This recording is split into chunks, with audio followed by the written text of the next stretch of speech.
예, 반갑습니다. 제가 선교사님들 시간 지키는 것에 대해서 별로 신뢰하지 않습니다.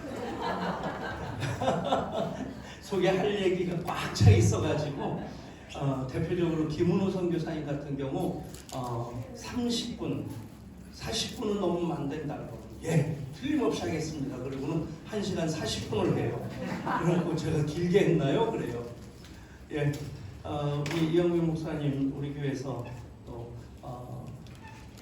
다음 세대 이렇게 청년 교구 맡아서 청년 교회 맡아서 섬기다가 지금은 여러분들이 뭐 다 들으신 얘기니까 이제 제가 2번 아르헨티나로 갈 뻔했는데 한 번은 초등학교 3학년 때였던 것 같아요. 잠결에 이렇게 부모님 말씀하시는 걸 들었는데 아르헨티나로 이민 가실 계획을 이렇게 말씀하시더라고요. 그 당시에는 아르헨티나가 세계에서 한 5위, 6위권 되는 그런 굉장히 이제 부유한 나라였거든요. 저렇게 망가질 줄은 아무도 몰랐는데 어찌됐든 그냥 잠결에 들으면서 이제는 나도 아르헨티나로 가야 되나 보다 그 생각을 하니까 친구들 헤어지는 것도 좀 아쉽고 저도 모르게 눈물이 핑 돌더라고요. 네, 그 다음에 한 말씀도 안 하고 지나가셔서 여쭤보기도 좀 거시기 하고 그렇게 속으로 참 다행이다 하는 생각을 지냈었는데 한 번은 제가 청운교회 부목사로 있을 때 제가 부임하자마자 담임 목사님이 아르헨티나 선교사로 가라고 그래서 막 뭐라 하셨어요. 그 목사님 저는 선교 비전도 없고 준비도 안 돼 있는데요. 그랬더니 이분이 당신이 젊으면 아르헨티나 선교사로 갈 건데 당신이 나이가 들어서 백목사 가라고 하는 거다. 그러면서 막 그러시다가 그래서 하도 이렇게 계속 말씀을 하시니까 그 당시 사무장이 장로님이셨는데 장로님이시라는 분이 저한테 아주 뭐라고 할까요? 아주 심각한 표정 가지고 목사님, 우리 목사님이 저렇게 말씀하시면 절대 포기하지 않습니다. 그러는 거예요. 그래서 그 당시에 우리 총회 세계선교부 간사로 동기 목사님이 있어서 그 목사님한테 전화를 해서 아르헨티나가 어떤 곳이냐 좀 정보 좀 달라 그랬더니 알겠다고. 그리고 뭐 제가 교구도 맡았고 대학고 고등부 맡았고 참사랑 노래선교단 그래서 여름 사역을 저는 수련회를 3번을 해야 되는 거예요.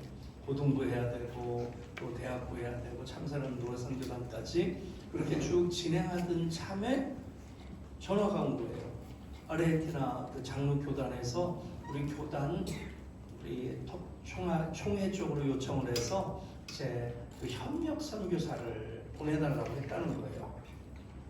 근데 내 코가 석자인데 뭐 생각할 정신이 있겠어요. 그래서 나 뭐 좀 이거 수련회 좀 진행한 다음에 그 다음에 좀 생각해 보겠다 그랬더니 빨리 결정해야 된다고.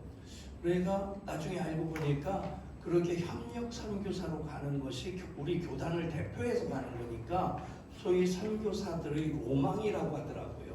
선교사들이 굉장히 바라는 그런 선교 사역인데 저야 뭐 그런 걸 전혀 몰랐으니까 어찌됐든 수련회 다 마치고 8월 중순에 목사님에게 보고는 드려야 되니까 보고를 드렸어요. 제가 뭐 생각 정리할 시간도 없었고 목사님 이렇게 그 얘기가 됐는데 어떻게 하면 좋겠습니까? 그랬더니 진행하라는 거예요. 그래서 총회 전화를 하고 그래서 8월 말에 인선위원회가 있다. 그래서 집사람하고 같이 가서 인선위원회 인터뷰도 하고 거기서 통과됐다. 그러면서 9월 초부터 40일 동안 부부가 같이 훈련을 받아야 된다는 거예요. 그래서 그 모든 과정이 진행되어지는 게 불과 보름 만에 번갯불에 콩 퍼먹는다는 생각이 그대로 이게 그런 얘기인가 보다. 그냥 막 진행되어지는데 하나님 나를 이렇게 몰고 가시나 보다. 딱 한 가지 생각밖에 없었어요. 그때는 하나님 그냥 가라시면 그냥 순종하는 수밖에 다른 방법이 없지 않겠나. 그래가지고 집사람도 뭐 가라시면 가야지 그러면서 비장한 결단을 하고, 그리고는 담임 목사님께 9월 초부터 40일 훈련 받으라고 하는데요. 그랬더니 이분이 나를 이러고 쳐다보더니 안 된다고 그러시더라고요. 그때 지구가 돈다는 걸 제가 실감했어요. 윙 하면서 이게 빙 돌아가는 느낌이 들더라고요. 그래서 가만히 있었더니 목사님이 그런 말씀을 하셔요. 백 목사가 우리 교회 온 지 1년도 안 됐는데 우리 교회가 파송을 하려고 하면 적어도 우리 교회에서 2년, 3년 정도는 사역을 해야지 우리가 파송할 명분이 있지 않느냐. 그러니까 그분 나름대로는 그렇게 빨리 진행될 줄은 몰랐던 거예요. 총회에서는 사임하고 훈련받으면 파송 교회는 책임지겠다 그러는데, 가장 현실적인 문제가 두 가지인데, 제가 사임하게 되면 그 당시에 큰아들이 초등학교 다니고 있었는데 부부가 들어가면 이 아이를 맡길 데가 없는 거예요. 그리고 교회 사임하면 13평짜리 아파트지만 방을 빼야 되고 그 짐을 갖다 놓을 데가 없고 여러 가지 이렇게 현실적으로 뭐 이게 그림이 안 맞더라고요. 그리고 또 아주 큰 고민이 그 교회에서 담임 목사님이 저를 선교사로 가라고 이렇게 계속 권하셨다는 것을 온 교회 교인들이 다 알고 있는데, 제가 그냥 사임을 하게 되면 그건 부목사로서 담임 목사님에 대한 도리가 아니겠다 그 생각이 들어가지고, 제일 큰 문제는 제 속에 선교의 불이 없었던 게 문제였다는 생각이 들어요. 어쨌든 못 간다. 그리고는 선교부에 얘기를 하고, 그리고 그 교회에 계속 있는데 마음이 아무래도 편하지 않은 거예요. 아무리 부목사지만 장기팔에 쫄도 아니고 마음대로 가라고 했다가 하지 말라고 했다가 이거 뭔가 이게 마음이 편치 않아서 내가 마음으로 목사님을 이렇게 보필하지 못한다면 교회 사역지를 옮기는 것이 좋겠다. 그래서 그 다음에 이제 간 곳이 갈보리 교회였어요. 갈보리 교회로 갔는데 부임하자마자 거기서도 이제 교구 700세대 맡고 또 대학 맡고 다음 세대 이제 총괄하는 일도 맡고 그리고 있는데, 가자마자 청년부가 수련회를 하는데 특강 강사로 이렇게 저를 불렀어요.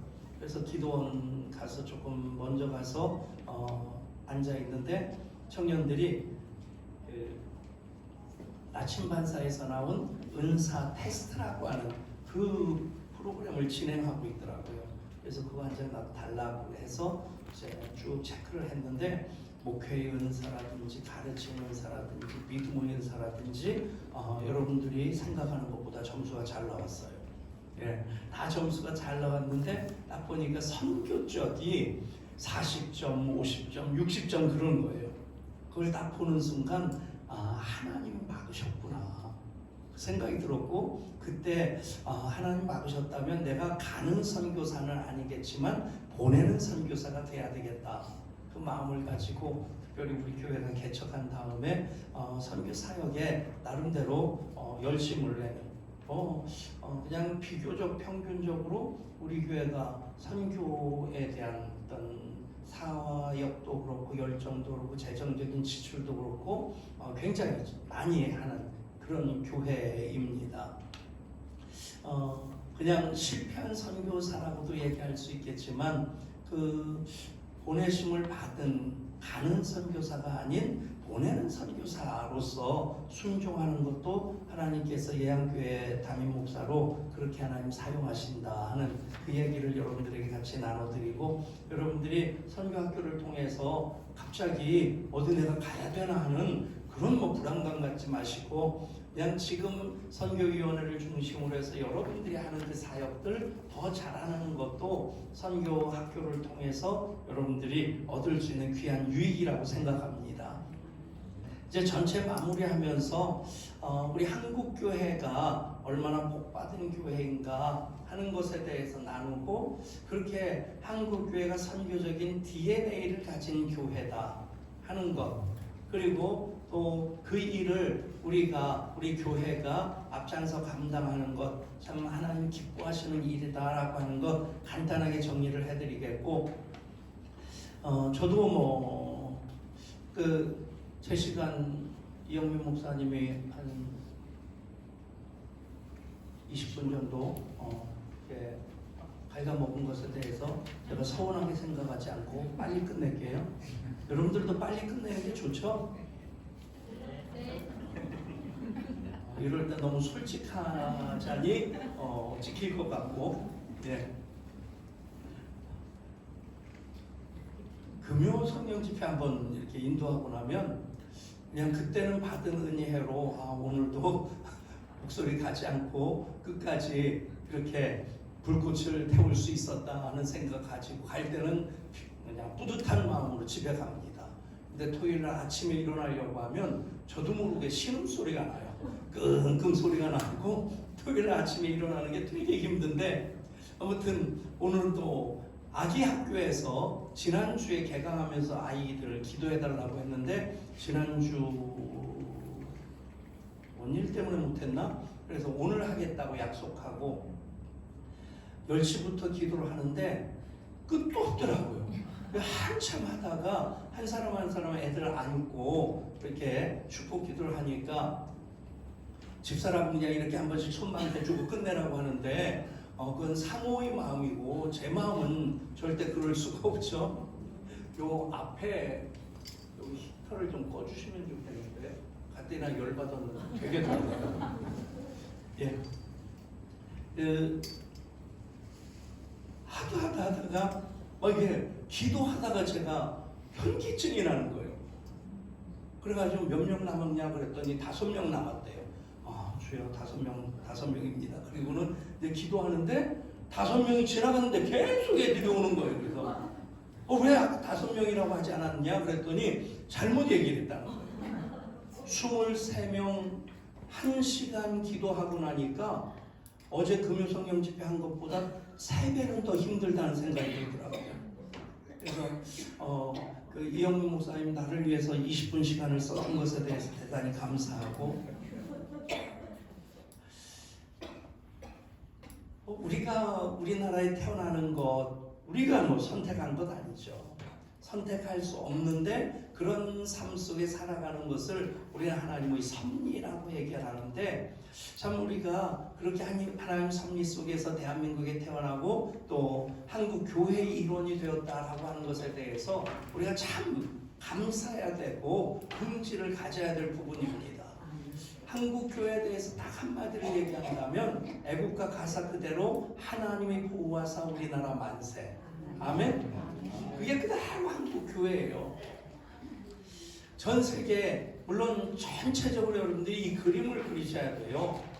구약 시대에는 하나님께서 아브라함을 부르셔서 아브라함을 통해 이스라엘 민족을 통해서 구원받은 하나님의 백성들을 통해 하나님 나라를 세우고자 하셨습니다. 그렇기 때문에 이 여호와 종교 하나님의 나라 그 가운데로 이방신이든지 그런 것들이 쳐들어오게 될 때 비느하스가 창으로 찔러 죽이기도 하고, 또 엘리야가 850명 아세라 바알 선지자들을 다 죽이는 그런 것들이 구약 시대는 이게 당연한 거예요. 왜냐하면 하나님의 나라로 이방 그런 신들이 침투에 들어온 것이기 때문에 이것은 바알 신상 모가지를 다 댕강댕강 분지르듯이 그렇게 해야 되는 거예요. 근데 어찌됐든 이게 인간의 죄성으로 인해서 실패가 되어집니다. 그래서 예수님이 오셔서 하나님의 구원을 완성하실 때 이제는 이스라엘이라고 하는 그 민족이 아니라 새 이스라엘, 예수님을 그리스도로 고백하는 그 사람들을 아브라함의 후손으로 삼아서 이 땅에 교회를 세우시고 그들을 통해서 하나님 나라를 확장시켜 나가시는 선교적인 일을 하십니다. 그 선교적인 일이 구약에서 에덴 동산에서 이스라엘 백성들이 아담과 하와가 추방되면서부터 시작된 것이 하나님의 선교입니다. 그런데 구약 시대에는 인간들의 죄성으로 인해서 불순종으로 실패가 되어졌고 예수님이 십자가에 달려서 대속의 죽으심으로 그것이 완성되어지죠. 그 은혜로 세워진 교회가 새 이스라엘이고 아브라함의 후손이 되어서 이제는 하나님 나라를 확장시켜 나가는 그 일을 이방 나라로 들어가면서 하는 겁니다.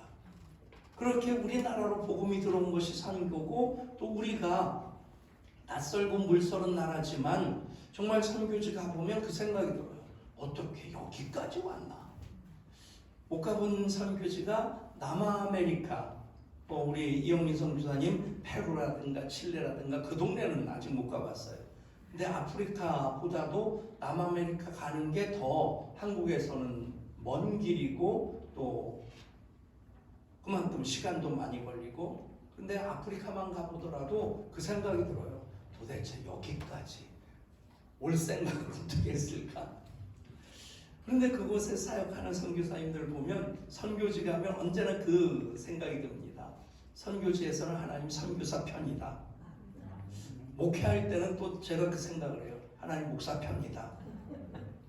그리고 여러분 하나님 자녀로 살아가실 때 그 당당함이 있기를 원합니다. 뭔 얘기입니까? 하나님 내 편이시다.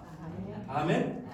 우리가 하나님 영광 위에 살아가고자 할 때 하나님 사랑하시는 자 곧 그 뜻대로 부르심을 입은 자들에게 모든 것 합력하여 선을 이루어 주십니다.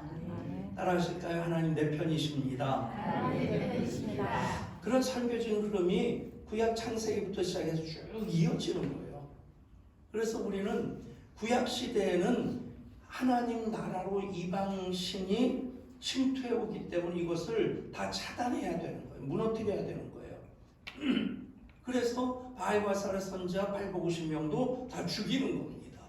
그런데 우리가 선교를 위해서 이방 나라로 들어가야 되잖아요. 또 이방 나라인 한국으로 들어오면서 많은 우리 선교사들도 그렇고 많은 우리의 믿음의 선진들도 목숨을 내거는 그런 삶을 살았기 때문에 오늘의 한국교회가 가능한 것이고 또 지금의 내가 있는 겁니다. 이런 흐름을 모르게 되면 그 한 예로서 바울이 아테네에 갔어요. 아테네에 갔는데 거기에 파르테논이라는 신전이 있잖아요. 파르테논이라는 말은 판이란 말은 신이란 말이고 그 모든이란 뜻이고 테온 그러면 신들이란 뜻입니다. 모든 신들을 다 모신 신전, 그게 파르테논이에요. 가보면 뭐 어마어마합니다. 근데 거기 가서 기도원처럼 쇠망치 가지고 신상들 대가리를 까부시기 시작했다? 그럼 몇 개 까부시지 못해서 바울이 거기서 순교를 당했어야 할 겁니다. 바울은 1차, 2차, 3차 전도여행뿐만 아니라 그 당시 세계 끝인 스페인까지 가서 서바나까지 가서 복음을 전하고자 하는 계획이 있었는데, 만약 그런 식으로 구약의 어떤 그 마인드 가지고 구약적인 행동을 했다고 하면 뭐 순교를 각오했다고 할지라도 그 선교는 거기서 끝나는 거죠. 거기서 뭐라고 합니까? 많은 신상이 서 있는 것을 보고 여러분들은 굉장히 종교심이 많은 사람들이다. 우리는 한 분 하나님을 섬기기에도 부족한데 여러분들은 이렇게 많은 신을 섬기고 있는 걸 보니 참 대단하다. 이게 접촉점을 찾는 거죠. 그리고 마지막에 보니까 언노운가, 그러니까 신상은 있는데 신의 이름이 뭐냐면 이름을 알지 못하는 신이에요. 그러니까 여러분들이 이름을 알지 못하는 신까지도 섬기고 있는데 그 이름을 알지 못하는 신, 여러분들이 알지 못하고 섬기는 신에 대해서 내가 얘기를 하겠다.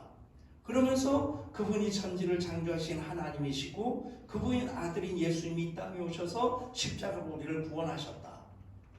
많은 사람들이 고개를 갸웃거리면서 그냥 우리식으로 얘기하면 귀신 씨나 까먹는 소리처럼 듣는 사람도 있었지만 그 중에 몇 사람이 그 얘기를 듣고 예수를 믿습니다. 어떤 사람들은 이 바울의 아테네에서의 선교 방식이 실패했다라고 하는 사람이 있지만 소위 말하는 이 문화적인 접근으로서는 그것은 굉장히 중요한 선교적인 방법이 됩니다. 우리나라에 들어왔던 선교사들도 그렇거든요. 그래서 그분들이 참 그 한글로 성경을 번역하는 일부터 시작하고 그것을 보급함으로써 사실 세종대왕이 한글을 만들었지만 한글이 가장 널리 일반적으로 쓰이도록 그렇게 보급 운동을 한 그 주체는 한국교회였어요. 한국교회가 그 일을 하기 이전까지 한글은 언문이라고 해서 이것은 아주 천시 여겼고, 그리고 양반네들은 여전히 한문을 그것을 배우고 그것을 이렇게 과시하는 것을 양반의 어떤 품격으로 그렇게 알았던 때가 사실은 1900년대 초까지만 해도 그랬었습니다. 그런데 한국의 선교가 이렇게 들어온 모든 과정들을 보면 참 한국교회만 가지고 있는 가장 큰 특징이 있는데 자생적인 교회로 세워졌다는 거예요. 한국교회 개신교의 원년으로서 공식적으로 얘기하는 것은 1885년 4월 부활주일에 아펜셀러와 언더우드 두 분 목사님이 인천 재물포항에 발을 내딛는 것이 한국교회의 공식적인 원년입니다. 한국 개신교회의 시작인데 거슬러 올라가면 그때 이미 황해도 솔레라고 하는 곳에 솔레를 우리말로 가면 솔레고 소나무가 서 있고 거기 개천이 흐르고 있다는 얘기예요. 소나무 사이로 흐르는 개천, 그게 솔레고 그래서 한자로 표현하면 송천입니다. 여러분 가다 보면 송천교회 많이 볼 거예요. 그 송천교회는 그 동네가 그럴 수도 있겠지만 한국에 언더우드 아펜셀러 목사님이 들어오는 1885년에 이미 한국 사람들이 세운 솔레교회가 강원도 솔레에 있었어요. 그럼 별로 이게 대단한 것 같지 않은데 이게 전 세계에서 2000년 선교 역사에서 거의 유일무이한 겁니다. 선교사가 들어오기 전에 그 나라 사람들이 이미 세운 교회가 존재했다. 거슬러 올라가면 제일 빨리 개신교, 캐톨릭은 그 전부터 100년 전에 영조, 정조 때 더 거슬러 올라가면 대원군 때 복음이 캐톨릭은 들어왔고 그것이 4대 사화로 연결되어지면서 굉장히 많이 박해를 받습니다만 어쨌든 그쪽은 그쪽 얘기고 개신교로서 얘기하면 가장 빨리 접촉이 되었던 것이 1832년입니다. 저쪽 고령지방에 고대도라고 하는 여러분들에게 그 유인물을 나눠드렸는데 그 고령 고대도에 칼 귀출라프라고 하는 그 선교사가 상륙을 했고 그리고 거기서 감기 환자에게 감기약을 지어주었다. 그런데 그것밖에는 기록이 없어요. 그리고 귀출라프는 그냥 본국으로 돌아가게 됩니다.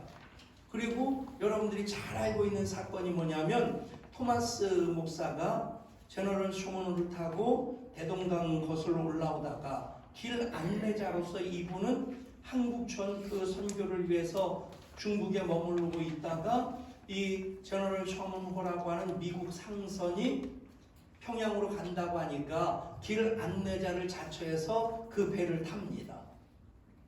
그래서 선교적인 목적으로 들어왔는데 그 배는 상업을 위해서 무역을 위해서 들어왔던 것이고 그 당시에 대원군의 쇄국 정책으로 인해서 외국인들과의 모든 접근이 차단된 거죠.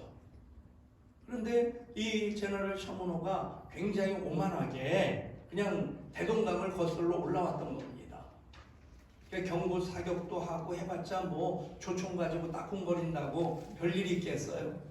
이쪽에서는 대포를 쏘고 그러는데 어찌됐든 그냥 대동강 따라 쭉 올라다 평양 가까이 왔는데 물길을 모르고 올라오다가 그 사이에 썰물이 돼서 강물이 그 수위가 낮아지면서 이 제너럴 셔먼호가 모래톱에 걸리게 되는 겁니다. 낮은 물에 걸리게 될 때 그때 평양의 조선 군인들이 뗏목에 그 지푸라기를 싣고 거기에 기름을 붓고 불을 붙여서 떠내려 보내가지고 이 배를 태워버려요. 그래서 거기서 살고자 나오는 사람들, 강변으로 나오는 사람들을 다 창으로 찔러 죽이고, 그런 가운데 이 토마스 목사도 강변에서 죽임을 당합니다. 그 순간 박충권이라고 하는 포졸에게 책 한 권을 건네면서, 그리고 그 손에 의해서 죽게 됩니다. 박충권이 책을 받았는데 그 당시에 이 책이라고 하는 것은 굉장히 귀한 거였거든요. 한문으로 써 있으니까 뭔지도 모르고 그걸 가지고 와가지고 담배 말아 피우기도 하고 그걸 뜯어가지고 바람벽을 붙이기도 하고. 근데 놀라운 것은 그 박충권의 집이 나중에 최초의 그 평양에 세워진 장대원 교회가 됩니다. 그러니까 하나님의 섭리는 참 묘한 거예요. 그리고 박충권이 그 장대원 교회의 장로가 되고요. 그러니까 이런 섭리들 보면 정말 토마스 목사가 책 한 권 건네고 죽잖아요. 세상 말로 얘기하면 개죽음 같아요. 근데 그것을 통해서 하나님께서는 말씀의 씨앗을 조선 땅에 심게 해주시고, 그 성경책을 받은 한문으로 된 그 성경책이 박충권의 집에 붙여지고 그 집이 장대원 교회가 되고 박충권이 장로가 되고.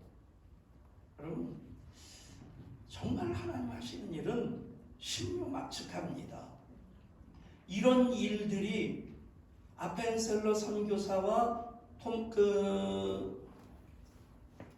언더우드 선교사가 들어오기 이전에 이미 있었다는 거예요. 그리고 기록상으로는 1864년에 조셉 에드킨즈라고 하는 박사의 그 서신에 보면 상해에서 4명이 세례를 받았는데 그 중에 3사람이 조선 사람이었다. 이런 일들이 이미 일어나고 있었다는 것이고, 정말 멋있는 일이 뭐냐면 존 로스라고 하는 영국 선교사가 조선 선교를 위해서 만주에 머무르고 있으면서 먼저 시작한 일이 조선말을 배우고 조선말로 성경을 번역하려고 하는 일을 시작합니다. 그 일을 위해서 조선 사람들, 똑똑하게 생긴 사람들을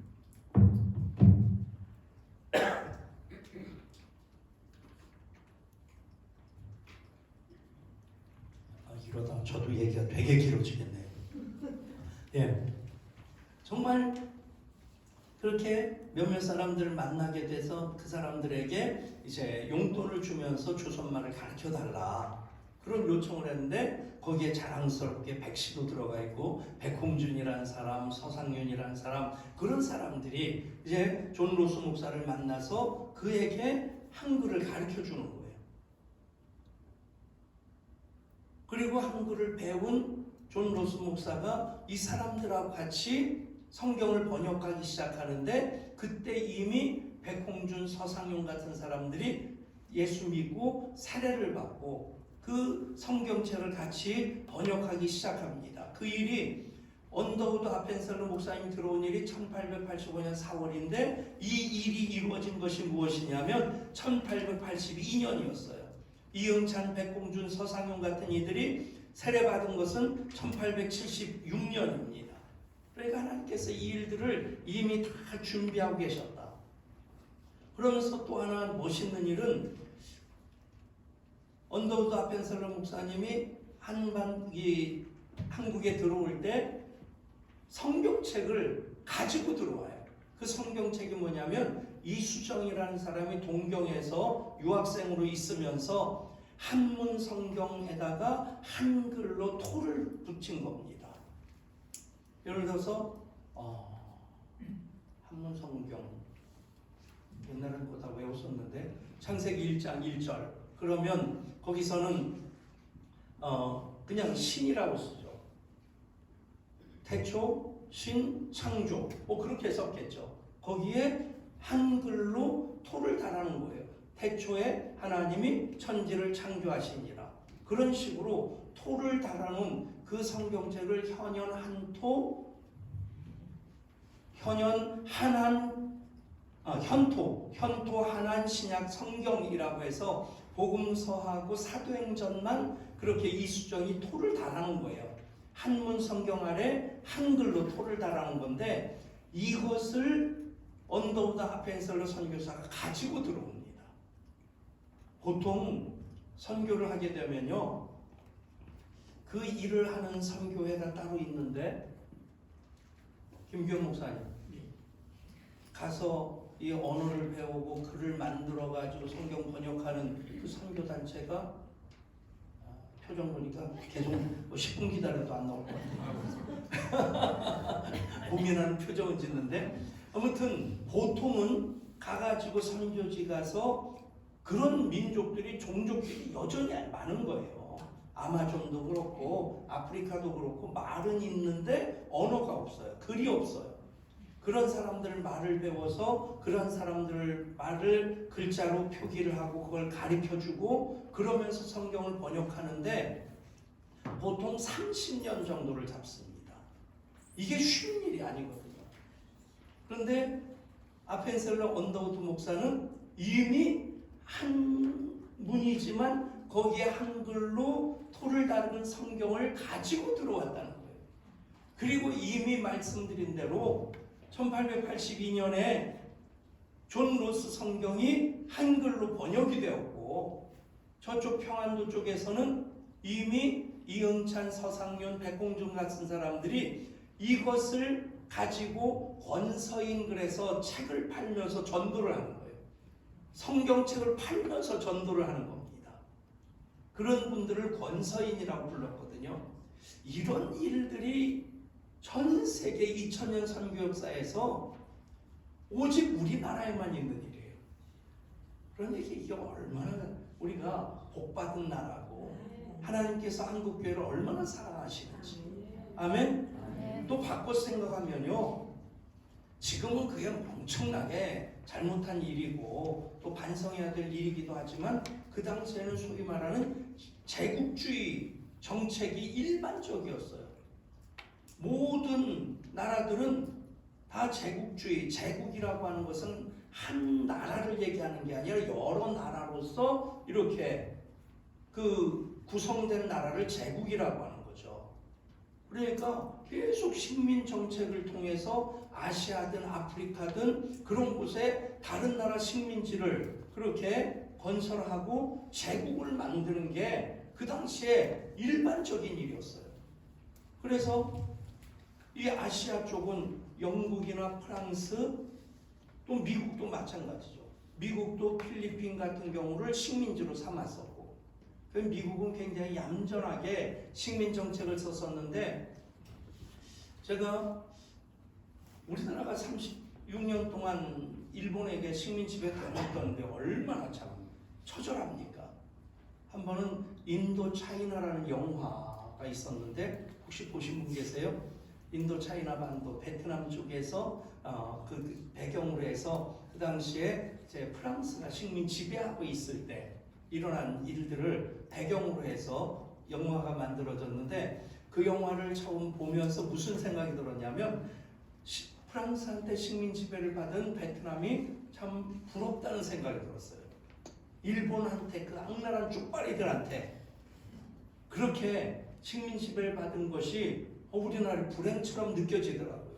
그런데 영화가 전개되는데 똑같더라고요. 프랑스 사람들이 인도 차이나 반도에서 행한 일이나 일본 놈들이 우리나라에서 행한 일이나 이 무력으로 강점하고 사람들을 함부로 대하고 학살하고 뭐 이거 자원을 착취하는 그런 거는 똑같이 더라고요. 근데 여러분, 여기에 어떤 게 담겨 있냐면요, 아시아가 전체 유럽 나라들에 의해서 식민 지배를 받아요.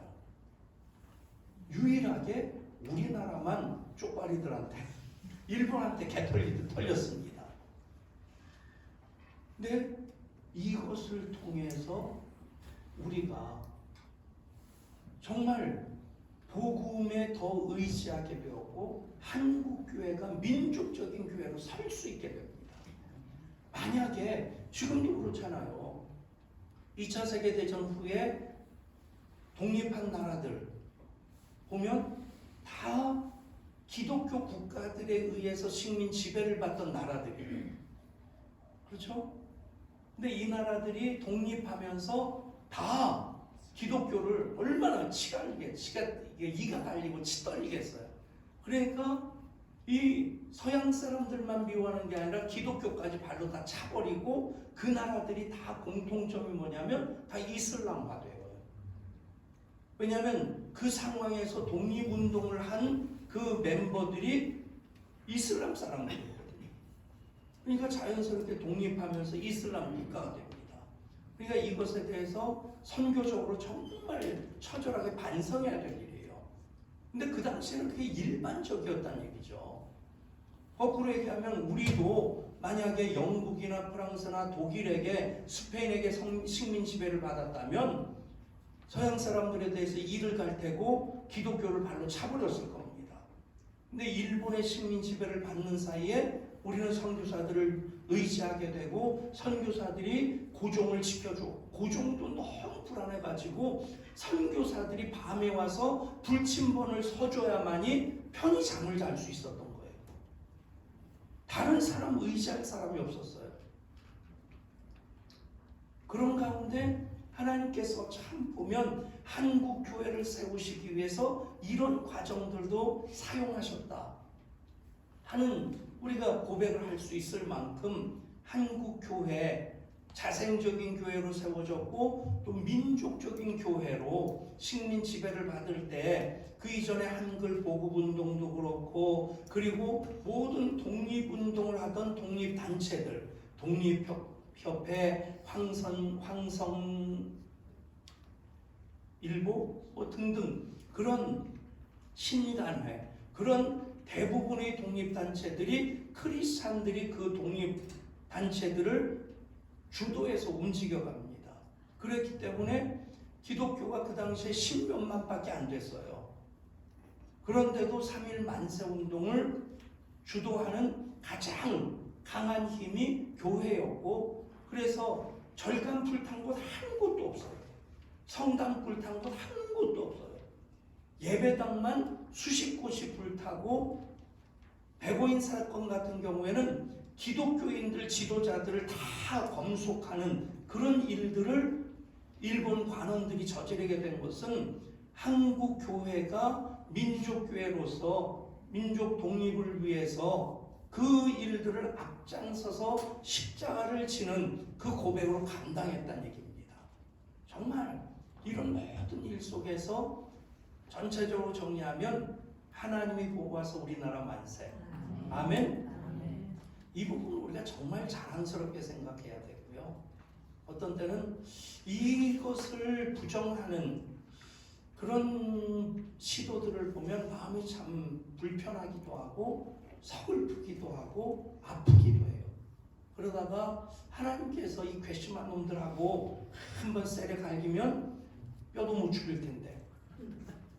근데 그런 부분에 대해서 우리가 참 자랑스럽게 여기고 이런 얘기들을 뭐 입에 침 튀기면서 할 필요는 없겠지만 그래도 그거 알고 있냐? 그러면서 사실 애국가는 원래 찬송가였거든요. 그리고 나라꽃이 무궁화인 이유는 무궁화가 영어로는 뭔지 아시죠? 로즈 샤론입니다. 샤론의 장미. 뭐예요? 예수님이에요. 그러니까 남궁필 선생 같은 독립 그 운동가들이 무궁화 보급운동을 벌여요. 민족 혼으로서 무궁화를 삼천리 방방국에 심고자 하는데 그분이 전도사였거든요. 그래서 무궁화 보급운동을 통해서 예수님에 대한 신앙 고백이 이 나라 가득하기를 바라면서 무궁화 보급운동을 했던 것이고 그런 교회로서 한국교회가 시작됐고 여기까지 왔고 그래서 전 세계적으로 선교를 가장 많이 하는 나라가 미국입니다. 2위가 대한민국이에요. 그런데 인구라든가 교회 수, 교인 수 대비해서 퍼센테이지로 따지면 압도적인 1위가 대한민국입니다. 아멘. 참 우리가 그 부분에 대해서 감사해야 될 일이고, 그 과정 속에서 요 얘기까지만 하고 제가 정리를 하겠습니다. 교회 다니는 사람들 술 마시고 담배 피면, 너 교회 다닌다면서? 그러면 교회 다니는 사람이 술 마시고 담배 피면 뭐라고 합니까? 그 날라리라고 하죠. 너 날라리구나 뭐 그러면 그런 얘기를 할 거예요. 근데 사실 재밌는 게, 우리 통합 측하고 학동 측하고 같은 교단이었는데 처음 신학교가 평양신학교였어요. 평양신학교가 1901년, 7년 1회 졸업식을 할 때 7명이 졸업생으로 졸업사진을 찍는데, 그 중에 최모라는 그냥 신학교 졸업생이에요. 그리고 신학교 졸업사진이에요. 근데 곰방대라고 하나요? 장주. 예. 그거 딱 들고 신학교 졸업사진을 찍어요. 그러니까 그 당시에는 술, 담배가 이게 뭐 신앙적으로 금기시되는 게 아니었단 얘기죠. 그런데 하나의 이유는 선교사들이 선교지에 가게 되면 그 예수 믿고 변화된 것을 삶으로 이렇게 드러내는 그런 한 가지들을 강조를 합니다. 예를 들면 일본 같은 경우는 성적으로 굉장히 문란하니까 성적인 정교를 그리스도인의 생활 윤리로서 강조를 하고, 중국 같은 경우는 아편 때문에 망한 나라잖아요. 지금도 마약에 대한 범죄는 몇 그램 이상만 소지를 하고 있어도 외국인 상관없이 다 사형시킵니다. 그러니까 마약 범죄에 대해서 전 세계적으로 가장 엄격한 처벌을 하는 나라가 중국이에요. 마약으로 망해본 경험이 있으니까. 그래서 선교사들이 중국에서 복음을 전할 때는 마약을 하지 않는 것, 그것을 굉장히 강조합니다. 반면에 우리나라 들어보니까 가뜩이나 못 사는 나라인데 농한기 때 도박하고 술 마시고 그런 걸로 패가망신하는 사람들이 많으니까 크리스찬들은 술, 담배를 절제를 하자, 이걸 많이 가르쳤어요. 그래서 그냥 일반적으로 절제하는 그런 정도였는데, 언제 크리스찬은 금주, 금연이 전통이 되었느냐? 그게 일제시대 때 국채보상운동이라는 게 있었어요. 우리가 IMF 때 금모으기 운동을 했던 것처럼 나라 빚을 갚아서 경제적인 독립을, 주권을 되찾자, 이게 국채보상운동이었는데 사실 실패를 했지만 그 일을 앞장선 그 단체들이 있었고, 그 모든 국채보상운동에 교회들이 참여를 한 거예요. 그래서 여자들은 탈환회 그래가지고 반지를 뽑고 비녀 맞죠? 비녀를 뽑아가지고 나라 빚을 갚자고 금모으기 운동처럼 그것을 모았고, 그런데 남자들은 반지도 안 끼고 있죠. 비녀도 없죠. 그래서 남자들이 고민한 끝에 우리들은 술, 담배를 하지 말고 그걸 모아서 국채보상운동을 하자. 그 이후로부터 크리스찬들은 술, 담배 안 하는 것으로 그렇게 미덕으로 자리 잡게 된 것이지, 그것이 뭐 율법으로 술, 담배 하는 사람은 지옥 아래 못 가고 뭐 술, 담배 안 하는 사람은 천국 가고, 그건 절대 아닙니다. 그런 어떤 전통이 있었다라고 하는 것도, 우리 김교 목사님이 씩 웃는 거 보니까 뭔가 자연이 있는 거는 아니겠고,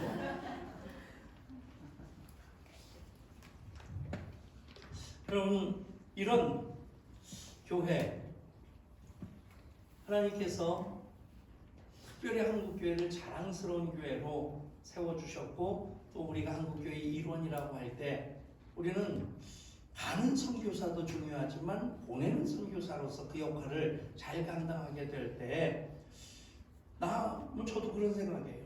집사람한테 여보 내가 그때 아르헨티나 갔으면 어땠을까? 뭐라고 대답할 것 같아요? 그래도 당신 거기서 잘할 것 같아? 그래요. 아직까지 그래서 같이 살고 있습니다. 가면 또 선교사로 열심히 살고 그 환경에 적응하면서 살겠죠.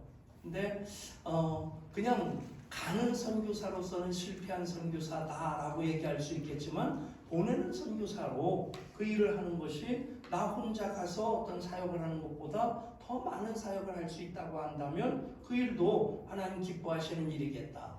아멘. 여러분들이 그렇게 선교의 꿈을 키워나가실 수 있기를 바라고요. 그래서 교회에서 할 수 있는 선교 후원, 기도의 후원이 있고 재정의 후원이 있고 방문의 후원이 있고, 방문이라고 하는 것은 여러분들이 선교지 한번 가보시는 겁니다. 다음 주에 어디예요? 양화진. 거기만 한번 가봐도 생각이 달라집니다. 선교지 기회가 되면 올해 8월달에 7월달에 가나요? 8월 15일 주간입니다. 8월 15일 주간 대만으로 선교위원회에서 선교지 가는데 이렇게 실제적으로 우리가 팀을 만들어 가서 선교 사역을 하는데 여러분들이 한번 가보세요. 선교지 한번 가면 선교의 어떤 이 볼륨이 확 커집니다. 그것이 방문의 후원이겠고 또 편지 후원, 동역의 후원, 그런 귀향의 후원은 이제 예를 들면 우리 여기에 그 게스트 하우스가 2개가 있어서 한쪽에 지금 선교사님 머물고 계시고 그 선교사님들이 오시면 예향교회 게스트룸처럼 잘 만들어진 데가 없대요. 저 안에 세탁기도 있고 또 복층으로 돼 있어서 한 가족 6명까지는 거기서 생활하기에 부족함이 없게끔 다 이렇게 만들어져 있는데, 그런 것이 이제 한국에 와서 머무를 수 있는 그런 것들 귀향의 후원이 되겠고, 이 모든 것들 전체의 그림을 그려드리면서 끝내는데, 교회의 사명이라고 한다면 여기 5가지가 있습니다. 친교, 코이노니아가 있고, 예배, 레이투르기아가 있고, 교육, 디다케가 있고, 봉사, 디아코니아가 있고, 전도와 선교, 캐리그마가 있습니다. 이 5가지가 교회의 본질이에요. 교회의 존재 이유입니다. 예배가 빠진 교회가 있을 수 있나요? 교육훈련이 빠진 교회도 있을 수 없고요. 성도의 교제가 없다면 그것도 교회가 아닙니다. 근데 이 5가지 중에 어떤 한 가지도 빠지면 교회일 수 없는데, 그래서 이 5가지가 교회의 존재 이유가 됩니다. 교회의 본질인데 그 전체를 그림으로 그리면 이런 그림이 그려지는 겁니다. 성도의 교제라고 하는 것이 기초 공사가 되고, 거기에 예배와 사역, 봉사와 그리고 또 교육의 기둥을 세우고 최종적으로 전도와 선교의 지붕을 얹게 되는 거죠. 그림이 그려지세요? 이런 그림이 그려지는 교회가 건강한 교회고 교회다운 교회입니다. 예배 열심히 드리는데 성도의 교제가 없다? 여러분, 예수님은 제단 앞에 제물을 놔두고 가서 형제와 화해하고 와서 제물을 드려라. 왜 이렇게 말씀하셨을까요? 제물 가지고 가면 그걸 떼어먹을까 봐. 형제와 화해하기 참 어렵지만 형제와 화해하지 않으면 하나님 앞에 온전한 예배가 안 되는 거예요. 여러분, 부부싸움 신나게 한판하고 왔는데 예배 잘 됩니까? 어쨌든 이 5가지 다 중요한데 어떤 관계 속에서의 교회가 되어야 되느냐? 그림이 딱 여러분 속에 들어가 있어야 됩니다. 성도의 교제라고 하는 코이노니아라고 하는 기둥 위에 예배와 교육과 봉사, 사역의 기둥이 세워지고 그 위에 전도와 선교의 지붕을 얹게 될 때 예배도 성도의 교제에 근거한 예배가 되고, 예배의 목적이 무엇이냐? 전도와 선교가 되는 겁니다. 교육의 그 근본도 기초가 성도의 교제이어야 되는데, 교육을 열심히 받아서 머리는 이따만 커졌는데 그냥 아는 것들만 충만하다? 그러면 이것은 제대로 된 교육이 아닌 거죠. 그것이 전도와 선교로 나가야 되는 것이고 모든 사역의 목적도 마찬가지입니다. 우리 교회 사역이 얼마나 많습니까? 그 사역을 재미있게 행복하게 할 수 있는 것은 성도의 교제가 있기 때문에 모여서 함께 할 때 재밌고 즐겁게 할 수 있고 그것이 자기들끼리만 그냥 희죽거리면서 노는 것이 아니라 결국에는 전도와 선교가 방향이 돼야 된다. 아멘? 이 그림 하나 딱 넣어놓는 것으로 선교학교 전체를 마무리하실 수 있기를 바랍니다.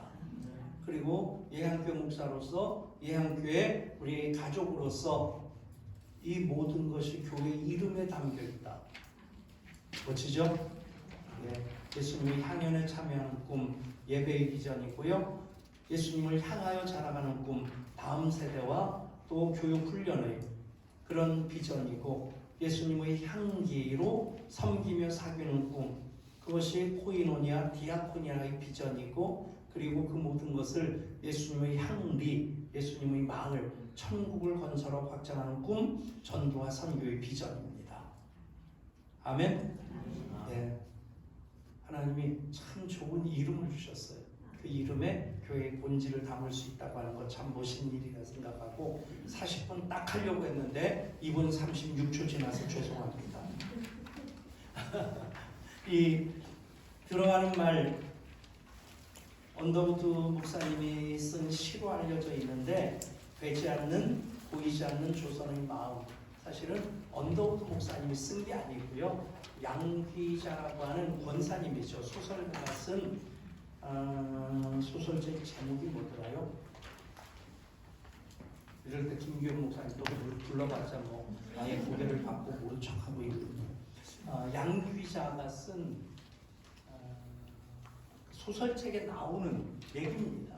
근데 정말 그 당시 선교사님들의 마음을 너무 적절하게 잘 표현했다 하는 생각이 들고요. 여러분들 한번 읽어보시면 이런 분들을 통해서 오늘의 한국교회가 있었다. 그리고 정말 한국에 온 선교사님들이요 진짜 좋은 분들이었어요. 미국의 명문대학 장학생들 거기서도 출세할 길이 만만이고 있는데 그런 분들이 22살, 25살, 26살 태평양 건너서 여기까지 옵니다.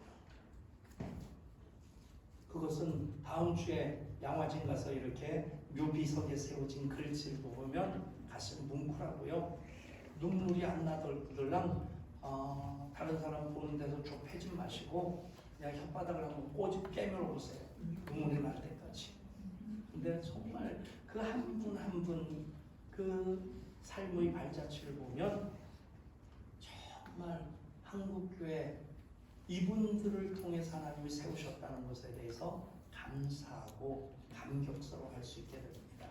그 시간까지가 여러분들에게 또 선교학교 통해서 주시는 은혜가 될 수 있기를 원합니다. 혹시 질문 끝날 때 질문하라면 하는 사람은 눈총 받습니다. 기도하겠습니다.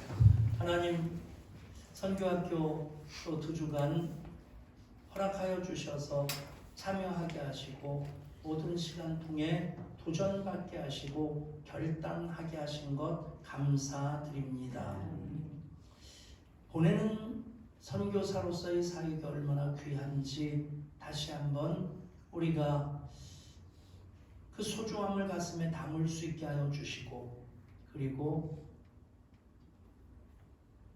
우리 한국교회가 그리고 한국교회의 일원인 우리 예향교회가 선교 DNA를 가지고 여기까지 왔고 행해온 모든 일들 하나님 영광이며 기쁨인 것에 대해 감사하게 하시고 그 일들을 우리가 선교위원을 통해서 교회 많은 사역들을 통해서 계속 확장시켜 나가게 하여 주옵소서.